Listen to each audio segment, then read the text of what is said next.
Makikita ko yung pangalan mo dyan. Miles. Wala to. Kailangan lang siguro namin mag-usap ni Dodoy na mahinahon.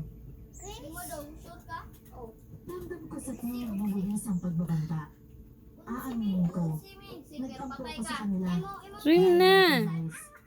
Dahil sa unang pagkakataon, parang gusto niya na akong palayasin sa bangka. Pero desidido na akong tulungan si Maya at hindi na rin magbabago. Pero nang gabi yun, hindi na ako kinagay pa ang kaibigan ko.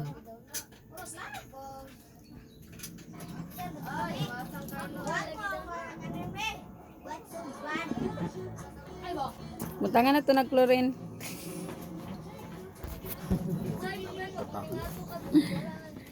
Para swimming pool. Ayaw, hirap de. Sorry.